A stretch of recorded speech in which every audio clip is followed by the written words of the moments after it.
Sir sir sir आप आ गया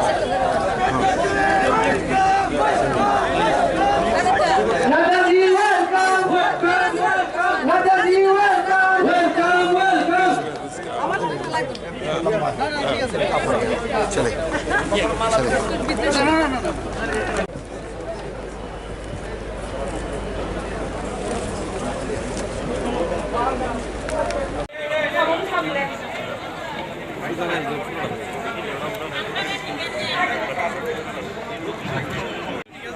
पहिला जतना डिकेस खेनाय आनी लोगी जतना स्लो गर्दिना बगै मोजां राजीव भोट से बहुत शौक फाइनाय।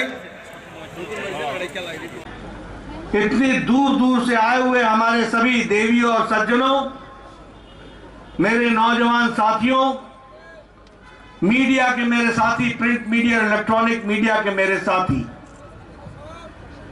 मैं अपना सौभाग्य मानता हूं कि मुझे आज इस जनजातीय सम्मेलन में, इस जनसभा में आप सब लोगों के साथ मिलने का, दर्शन करने का सौभाग्य मिला है। सबसे पहले तो मैं त्रिपुरा सुंदरी मां, यहां की देवी, इस पावन भूमि की और सारे देश में जिनको हम सब लोग पूछते हैं, ऐसी माता हमारी त्रिपुरा सुंदरी जी को हम नमन करते हैं, आशीर्वाद लेते हैं और उनका नमन करते हुए हम अपनी बात को प्रारंभ करते हैं। जब मैं यहां आया हूं तो इस वीर भूमि को, इस पवित्र भूमि को, जहां महाराजा वीर विक्रम किशोर माणिक्य जी, जो बहादुर जी, जो यहाँ के राजा रहे, उसी तरीके से फनी भूषण जी, हमारे स्वतंत्रता सेनानी, शांति भूषण जी, हमारे स्वतंत्रता सेनानी, जिन्होंने त्रिपुरा की और देश की रक्षा के लिए अपने आप को, अपना अस्तित्व समाप्त करके ये लड़ाई लड़ी, ऐसे लोगों को, ऐसे वीर लोगों को मैं नमन करता हूं और उनसे आशीर्वाद प्राप्त करता हूं। मैं यहां सभी जनजाति नेताओं का भी आदर समेत उनको भी मैं नमन करता हूं। यह त्रिपुरा की भूमि जो विभिन्न जनजातियों से, लगभग 19 समुदायों से, 19 जनजातियों से त्रिपुरा प्रदेश एक तरीके से खुशहाल आगे बढ़ने वाला, अपनी आकांक्षाओं को पूरा करते हुए आगे बढ़ने का, पहले विप्लव देव जी और मानिक शाह जी के नेतृत्व में यह प्रदेश आगे बढ़ने के लिए जो आगे बढ़ा है, ऐसी पवित्र भूमि को जहां मैं नमन करता हूं, वहीं मैं जनजातीय समुदाय को भी नमन करता हूं और आशीर्वाद लेकर के अपनी बात को प्रारंभ करता हूं।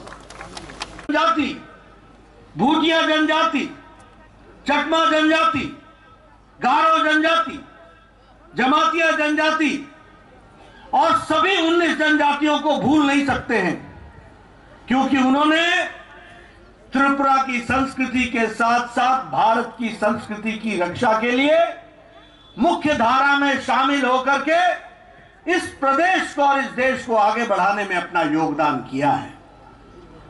वैसे ही जब मैं जनजातीय समुदाय की बात करता हूं तो हम लोग एक खूबी जनजातीय समुदाय के बारे में जानते हैं कि वह, उनका चाहे जनजाति हो, चाहे उनका इलाका हो, चाहे उनका गांव हो, ये आत्मनिर्भर समाज की कल्पना, ये जनजातीय समाज की कल्पना से जुड़ा हुआ है। जहां जनजाति होती है वो आत्मनिर्भर होने के लिए अपने ही समुदाय के साथ आत्मनिर्भरता की ओर बढ़ने का प्रयास करती है। और हम सबके लिए भारी गौरव का विषय है कि प्रधानमंत्री नरेंद्र मोदी जी ने इस देश की जनजाति ताकत को पहचाना। भारत के यशस्वी मुख्यमंत्री ने, प्रधानमंत्री ने इस देश के जनजाति गौरव को पहचाना। ये जनजाति समाज सिर्फ देखने में सीधा साधा देशभक्ति नहीं है, यह वह समाज है जिसने जब जब इस देश पर कोई संकट आया है तो रक्षा करने के लिए जनजाति समाज हमेशा अग्रसर रहा है। ऐसे को पहचाना है तो हमारे प्रधानमंत्री मोदी जी ने पहचाना। खुशी के साथ कह सकते हैं कि भारत के यशस्वी प्रधानमंत्री ने जनजाति समाज को अमृतकाल के अवसर में 75 साल की आजादी के पश्चात भारत के सर्वोच्च पद पर अगर किसी को बैठाने का काम किया है तो वो जनजाति महिला आदरणीय श्रीमती द्रौपदी मुर्मू को वहां पर सुशोभित किया है, देश के सर्वोच्च पद पर। यह सबसे बड़ा सम्मान आजाद भारत में जनजाति समाज को और जनजाति समाज से निकली हुई साधारण परिवार से एक महिला जिन्होंने जीवन को कष्ट में जीते हुए भारत की मूल्य और भारत की मूल धारणाओं को अपने साथ समावेश करते हुए जीवन व्यतीत किया, ऐसे महान विभूति को भारत की राष्ट्रपति बनाने का काम यशस्वी प्रधानमंत्री ने किया और जनजाति समाज को एक स्थान देने का प्रयास हुआ है। उसी तरीके से मैं जब जनजाति समुदाय के साथियों से मिल रहा हूं तो मैं ये गौरव के साथ कह सकता हूं कि पहली बार भारत सरकार में इतना ज्यादा प्रतिनिधित्व सरकार में जनजाति समाज को दिया तो नरेंद्र मोदी जी ने दिया। आज एनडीए की सरकार में 8 ट्राइबल मिनिस्टर हैं और त्रिपुरा में 5 मंत्री ट्राइबल हैं और वह जनजाति समाज को रिप्रेजेंट करते हैं। ये आपको मैं इसलिए बता रहा हूं क्योंकि हमने जनजाति समाज को भारत की मुख्य धारा का पार्ट माना, अंश माना। और इसके साथ साथ मैं ये भी बोलना चाहता हूं कि भारत रत्न अटल बिहारी वाजपेयी थे, किसी ने सुध नहीं ली जनजातियों की, किसी ने इनकी चिंता नहीं की। अगर ट्राइबल मिनिस्ट्री, अगर जनजाति मंत्रालय जनजाति भाइयों के विकास के लिए किसी ने भी स्थापित किया तो वो भारत के भारत रत्न अटल बिहारी वाजपेयी जी प्रधानमंत्री थे जिन्होंने इसकी चिंता की। और आज हमारे जनजाति क्षेत्र से संबंध रखने वाले आपकी तरह जमीन से निकले हुए अर्जुन मुंडा जी, आज वो भी मंत्री के रूप में हम सब लोगों को जीवन में जनजाति समुदाय की चिंता कर रहे हैं। ये tribal institute, national institute for tribals, इसकी स्थापना 75 साल बाद हुई है। यानी 75 साल में किसी सरकार को यह नहीं लगा कि नेशनल ट्राइबल इंस्टीट्यूट खुलना चाहिए। ये खोलने का काम भी किया तो वह मोदी जी ने किया और अमित शाह ने उसका उद्घाटन करके वह भी समर्पित किया है। यह भी हमको ध्यान रखना चाहिए। अगर मैं बात करूं, आज दिन तक जनजाति गौरव दिवस ही नहीं मनाया जाता था। जनजाति गौरव दिवस के बारे में कोई चिंता ही नहीं करता था। पिछले साल भारत के यशस्वी प्रधानमंत्री ने हमारे यहां 15 नवंबर को भगवान बिरसा मुंडा के जन्मदिन को वह जनजाति गौरव दिवस के रूप में मनाने का निर्णय लिया और जनजाति समुदाय को गौरव प्रदान करने का मौका दिया। तो इस सरकार ने किया, यह भी हमको ध्यान में रखना चाहिए। आज जब मैं यहां आया हूं तो मुझे यह घोषणा करते हुए भी अच्छा लगता है कि भारत सरकार ने arm forces special protection act लगभग 46-66% लोगों के स्थान से उसको हटा दिया है और आपको मुख्य धारा में जीने का एक मौका मिल रहा है। उसी तरीके से 27 सेंटर्स ट्राइबल रिसर्च सेंटर के खोले गए, जिसमें से 50% सेंटर ऑफ एक्सेलेंस है, वो विकास की कहानी कहते। उसी तरीके से अगर हम देखें तो आज जनजाति भाइयों पर जो सीपीएम की सरकार में वायलेंस होता था, आज हम कह सकते हैं कि वह आक्रमण और वो वायलेंस, वो जो आपके ऊपर अत्याचार होता था, वह विप्लव देव की पूर्व सरकार में और मानिक शाह जी के नेतृत्व में अब समाप्त हो गया है। अब आप शांति से जी सकते हैं, इस तरीके की व्यवस्था की गई। देश के लिए अपना योगदान किया है, उसको एक तरीके से म्यूजियम के रूप में स्थापित करने का काम किया है। काशी गारो आंदोलन, बीजू आंदोलन, कौल आंदोलन, मणिपुर आंदोलन, दुर्गावती आंदोलन और रानी कमलावती का जो सैक्रिफाइस था, उनका जो योगदान था, इस पर म्यूजियम बना करके इसको भी काम में लाने का काम किया, तो वह हमारी सरकार ने किया।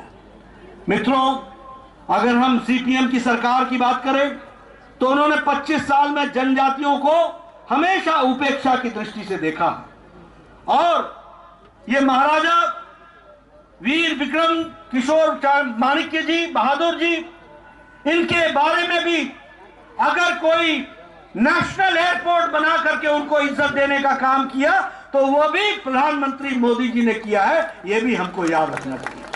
और 450 करोड़ रुपए खर्च करके नेशनल एयरपोर्ट बनाया गया है। उसी तरीके से अगर हम देखें तो चाहे वो थंगा डारलोंग हो, चाहे वो बेनीचंद जमातिया जी हो, चाहे वो बॉल म्यूजिक हो और फिर चाहे वो बांसुरी हो, पद्मश्री दे करके जनजाति भाई को मुख्य धारा में काम करने का काम किया तो प्रधानमंत्री मोदी जी ने किया। इसलिए मित्रों, मैं एक लंबी गाथा आपके सामने रख सकता हूं। जनजाति का विकास का नाम है तो उसका दूसरा नाम भारतीय जनता पार्टी है। जनजातियों के विकास का अगर दूसरा नाम है तो वो भारत के यशस्वी प्रधानमंत्री नरेंद्र मोदी हैं। इस बात को हमको समझना चाहिए। आप बताइए, आपके इलाके में सीपीएम के दौरान वायलेंस होता था कि नहीं होता था? अत्याचार होता था कि नहीं होता था? बताइए, अत्याचार होता था कि नहीं होता था? कानून व्यवस्था को धत्ता दिखाया जाता था कि नहीं दिखाया जाता था? आज आपको शांति से जीने का अधिकार मिला कि नहीं मिला? आप बताइए, विप्लव देव ने आपका विकास किया कि नहीं किया? आप बताइए, मानिक साहब का विकास कर रहे हैं कि नहीं कर रहे हैं? ये मैं इसलिए आपसे पूछ रहा हूं कि एक सरकार थी जिसने अंधेरगर्दी मचाई, एक सरकार थी जिसने आपको लूटा, एक सरकार थी जिसने आपकी चिंता नहीं की, और एक सरकार है जो आपकी चिंता के लिए दिन रात मेहनत कर रही है। और इसलिए मित्रों, जब मैं इस जनसभा को संबोधित कर रहा हूं तो आपके माध्यम से 19 जनजाति भाइयों और बहनों को मैं भारतीय जनता पार्टी की तरफ से यह संदेश देना चाहता हूं कि आप ये समझ लीजिए कि जनजाति का विकास का पर्यायवाची है तो वो भारतीय जनता पार्टी है। अगर विकास को मूर्त रूप देने वाला डबल इंजन की सरकार का नेतृत्व करने वाले नेतृत्व है तो वो यशस्वी प्रधानमंत्री नरेंद्र मोदी है। और उसी तरीके से यहां पर आपको डबल इंजन सरकार की प्रसाद को आप तक पहुंचाने का काम अगर कोई कर रहा है तो मानिक शाह, राजीव भट्टाचार्य, जिष्णुदेव, विप्लव देव और ये तमाम मंच पर बैठे हुए लोग आप तक उसको पहुंचाने का काम कर रहे हैं। इस बात को भी हमको ध्यान में रखना चाहिए। इसलिए इस धूप में आपका ज्यादा समय न लेता हुआ, मैं समझ सकता हूं कि आप कितने कष्ट में हैं। मैं ये भी समझ सकता हूं कि आदमी तो छोड़ो, कैमरे को भी छाया दिखाया जा रहा है, उसके ऊपर भी तौलिया रखा जा रहा है। मैं गर्मी और धूप समझ सकता हूं, मैं पत्रकार भाइयों की भी तकलीफ समझ सकता हूं, इसलिए आपका ज्यादा समय नहीं लूंगा। लेकिन यह निवेदन करने जरूर आया हूं कि भारतीय जनता पार्टी सही मायने में आपकी चिंता करने वाली पार्टी है। भारतीय जनता पार्टी सही मायने में आपको मुख्य धारा में शामिल करने वाली पार्टी है। भारतीय जनता पार्टी आपके विकास के लिए शिक्षा, स्वास्थ्य, परंपरा, विकास, किसानों की चिंता, आपकी परंपरा को बचाने का काम ये कोई कर रहा है तो ये भारतीय जनता पार्टी कर रही है। और नेतृत्व हमें सबको मोदी जी का आशीर्वाद प्राप्त है।